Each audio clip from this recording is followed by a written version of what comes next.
बिस्मिल्लाहिर्रहमानिर्रहीम। अस्सलाम वालेकुम। सबसे पहले हमने जो आपको वीडियो बनाकर बताई कि अहले सुन्नत हमें ये बताएं कि इनकी नमाज में हाथ कहाँ पे बांधने हैं, यानी कि पैगंबर की सहाबा कराम की इन्होंने हदीसें नकल की हैं। इनकी हमारा तो ये दावा है कि इनकी हदीसें सारी झूठी और फैब्रिकेटेड है।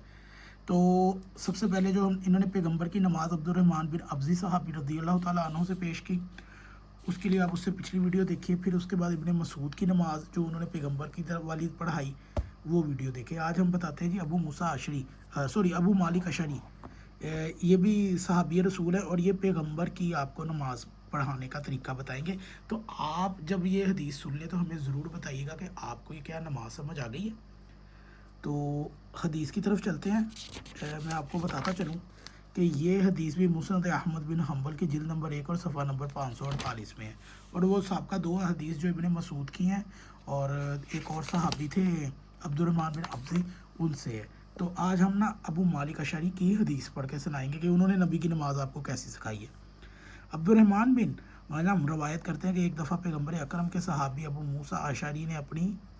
मालिक अशरी ने अपनी कौम के लोगों को इकट्ठा किया। फरमाया कि गरोह अशर बीन, तुम अपनी औरतों अपनी औलादों को इकट्ठा कर लो ताकि तुम्हें नबी की इस नमाज की तालीम दूँ जो आप सल्लल्लाहु अलैहि वसल्लम हमें मदीना में पढ़ाया करते थे। जब लोगों ने आप औरतों और बच्चों को इकट्ठा कर लिया तो हज़रत अबू मालिक अशरी ने वज़ू किया। फिर ज़ोहर का वक़्त हो गया तो वो उठे और अज़ान कही और अगली सफ़ में मर्दों को इकट्ठा किया। इसके बाद लड़कों को आखिरी सफ़ में औरतों को इकट्ठा किया, फिर अकामत कही। इसके बाद हदीस के अल्फाज कुछ इस तरह से हैं। ये भी मुस्नद अहमद की हदीस है। अकामत कहने के बाद हज़रत अबू मालिक आगे बढ़े। अकामत कहने के बाद और अपने हाथों को उठाया, तकबीर कही, फिर सूरह फातिहा पढ़ी और कोई आसान सूरह पढ़ी, फिर तकबीर कही।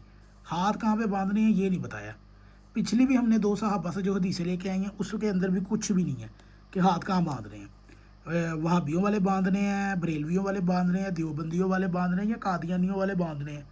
अब ये इन्होंने खुद ही बताना है कि अहले सुन्नत इस पर, क्योंकि कादियानी भी हाथ ही बांधते हैं ना। खैर, सूरह फातिहा और कोई आसान सूरह पढ़ी, फिर तकबीर कही, रुकू किया और रुकू में 3 मरतबा सुब्हानल्लाहि व बिहम्दी कहा और फिर समी अल्लाहु लिमन हमिदा कहते हुए खड़े हो गए। फिर तकबीर कही, सजदा में चले गए और फिर तकबीर कहते हुए अपना सर उठाया, फिर तकबीर कही, सजदा किया, फिर तकबीर कही, सीधे खड़े हो गए और दूसरी रकअत शुरू कर दी। मुस्नद अहमद बिन हम्बल जिल्द नंबर 1 सफ़ा नंबर 548। अब आप मुझे इसमें ये बताएं कि आपको इसके अंदर से अल्लाह के नबी की कौन सी नमाज समझ में आई, कि आप कैसे किसी को बता सकते हैं कि जी ये अल्लाह के नबी की नमाज का तरीका है कि हाथ बांधने कहाँ पे हैं। जो नमाज का आगाज़ ही हो रहा है वो बांधने कहाँ पे हैं आप लोगों के पास एक भी सही हदीस नमाज में हाथ बांधने पर है ही नहीं।